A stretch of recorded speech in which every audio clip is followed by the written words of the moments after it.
Welcome to the battlefield of wealth, where money never sleeps.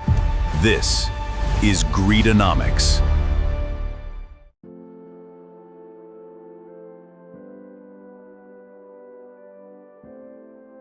Imagine investing your entire retirement savings into a company that Wall Street called unstoppable. A company praised by politicians, admired by Fortune magazine, recommended by the biggest investment banks in America. Now imagine waking up one morning to discover the company was worth absolutely nothing. Your life savings gone, your pension gone, your job gone. This isn't the plot of a Hollywood movie. It actually happened, and the company responsible was Enron. At its peak, Enron was valued at more than $74 billion.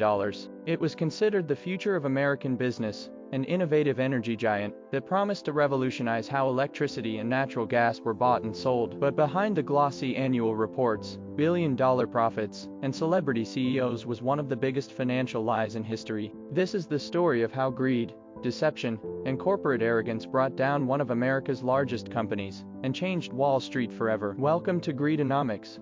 The story begins in 1985. Two energy companies merged to form Enron, headquartered in Houston, Texas. Leading the company was Kenneth Lay, a charismatic executive who dreamed of turning a traditional pipeline business into something much bigger. For decades, energy companies made money by transporting natural gas through pipelines. It wasn't glamorous, but it was predictable. Lay wanted something revolutionary. In the 1990s, the U.S. government began deregulating the energy industry, allowing companies to buy and sell electricity and natural gas more freely. Enron saw an opportunity that nobody else fully understood. Instead of simply transporting energy, Enron wanted to become a marketplace, almost like a stock exchange, but for electricity and natural gas. Companies could trade energy contracts through Enron, and Enron would take a cut of every transaction. It sounded brilliant. Investors loved it. Wall Street loved it. The media loved it. By the late 1990s, Enron wasn't just another energy company. It had become the symbol of modern American capitalism. Enron attracted graduates from Harvard, Stanford, Wharton, and other elite universities. The company proudly claimed it hired only the brightest minds. Employees competed aggressively against one another. Those who performed well received massive bonuses. Those who didn't were quickly fired. Internally, this culture became known as rank and yank. The message was simple: produce extraordinary profits, or you're gone. At first, this intense competition appeared to work. Enron expanded into broadband internet, water utilities, international projects, and even weather derivatives, financial products that allowed companies to bet on future weather conditions. To outsiders, Enron looked unstoppable. Fortune magazine named it America's most innovative company. For 6 consecutive years, its stock price climbed from around $20 in the late 1990s to over $90 per share. Employees proudly invested their retirement savings in Enron stock. Executives encouraged them to believe the company could only keep growing. But there was one problem: much of Enron's incredible success wasn't real.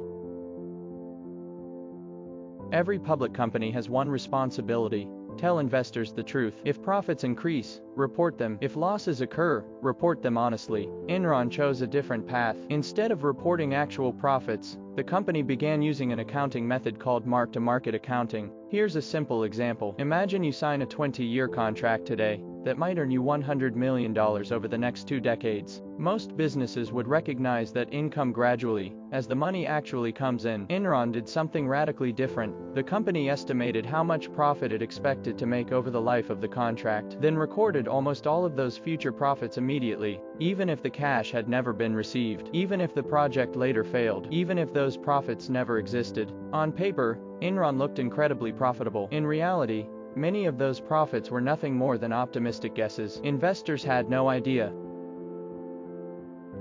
Eventually, many of Enron's expensive projects began struggling. International investments failed. The broadband business generated disappointing results. Several energy ventures lost money. A normal company would have admitted those losses. Enron refused. Instead, executives searched for increasingly creative ways to hide bad news. And that's when one executive changed everything. His name was Andrew Fastow. As Enron's chief financial officer, Fastow designed one of the most sophisticated accounting frauds in corporate history. Instead of showing debt on Enron's financial statements, he created hundreds of outside partnerships known as special purpose entities, or SPEs. On paper, these entities appeared to be independent companies. In reality, Many were secretly controlled by people connected to Enron. The idea was deceptively simple: move billions of dollars in debt from Enron's balance sheet into these outside entities. To investors, Enron suddenly appeared healthier than it actually was. Debt disappeared, losses disappeared, risk disappeared, but only on paper. The financial problems hadn't gone anywhere. They had simply been hidden behind a maze of legal documents and complicated accounting.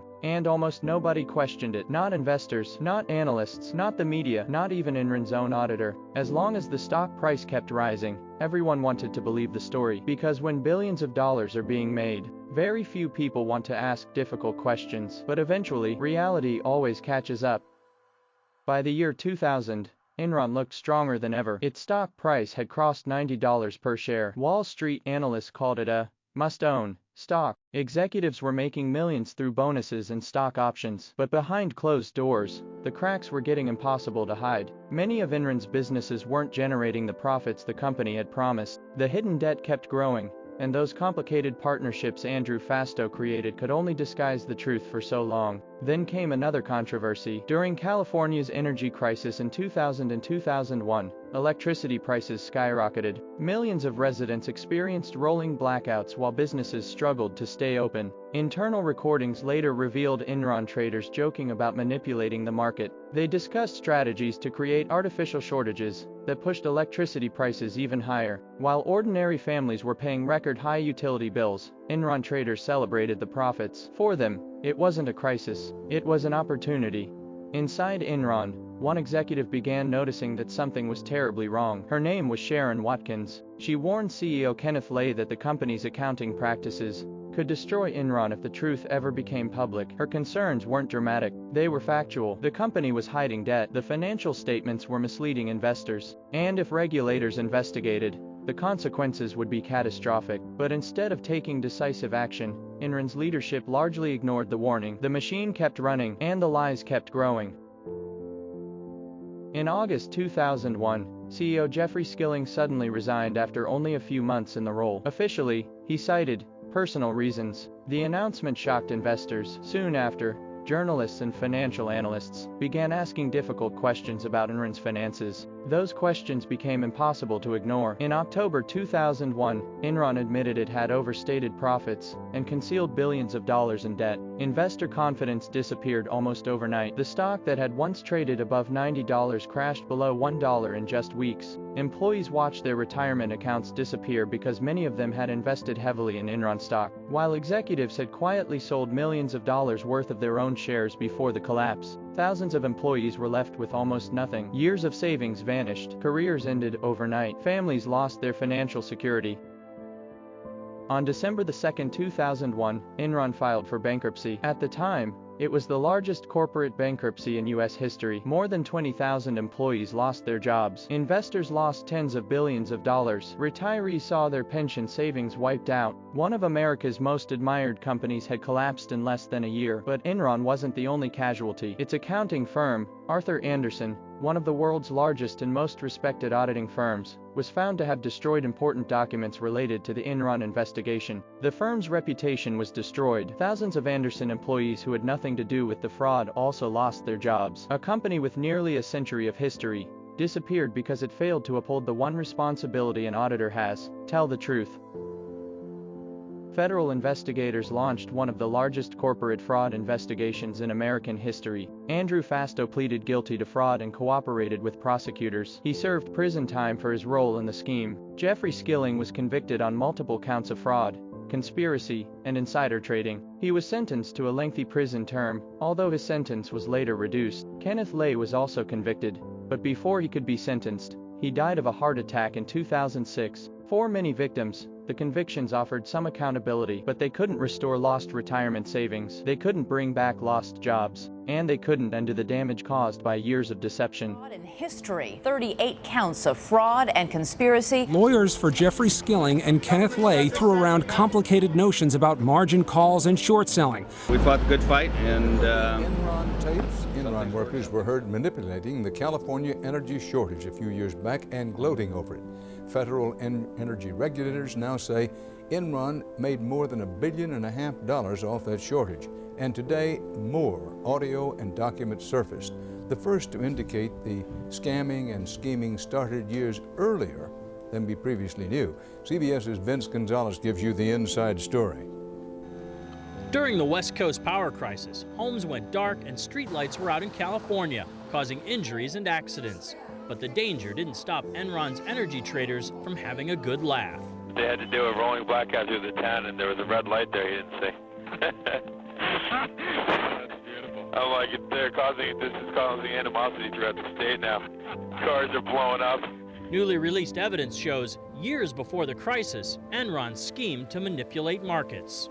The new tapes, routinely recorded by Enron to protect their own deals and later obtained by this small utility in Washington state, confirm what CBS News has been reporting for 4 years, that Enron secretly shut down power plants so they could cause and then cash in on the crisis. We want you guys to get a little creative, okay, and come up with a reason to go down. Plant operators were coached on how to lie to officials. Just call them, hey guys, finish our queue after coming down. Okay, so we're just coming down for some maintenance, like a forced outage type thing. Right. And that's cool. Hopefully. Enron also pulled power out of states like California, causing emergency conditions to worsen. Sorry, California, I'm bringing all my power out of the state. I think I moved out over 600 megawatts. The shutdowns and pullouts triggered sky-high power prices. We're just making money hand over fist. And when states complained, get a f***ing clue. Yeah, leave us alone, let us make a little bit of money. Yeah, exactly. When the schemes began to unravel, employees blamed the men running Enron. I told you they were all crooks. I just didn't know how much. As far as I'm concerned, nothing happened in Enron that Ken Lay didn't last. But former CEO Ken Lay, in this Enron training tape obtained by CBS News, had a different message. Enron is a company that deals with everyone with absolute integrity. A federal grand jury didn't buy it. Lay has been indicted, and the tapes could be used against him. A company spokesperson would only say Enron continues to cooperate with all ongoing investigations. Vince Gonzalez, CBS News, Los Angeles. The Enron scandal changed corporate America forever. In 2002, the U.S. government passed the Sarbanes-Oxley Act, introducing stricter financial reporting rules, stronger corporate oversight, and greater accountability for executives and auditors. Companies could no longer rely on the same weak controls that had allowed Enron's deception to flourish. The scandal also transformed how investors viewed corporate earnings. People realized that impressive numbers on paper don't always reflect reality. Sometimes, the biggest companies can hide the biggest lies.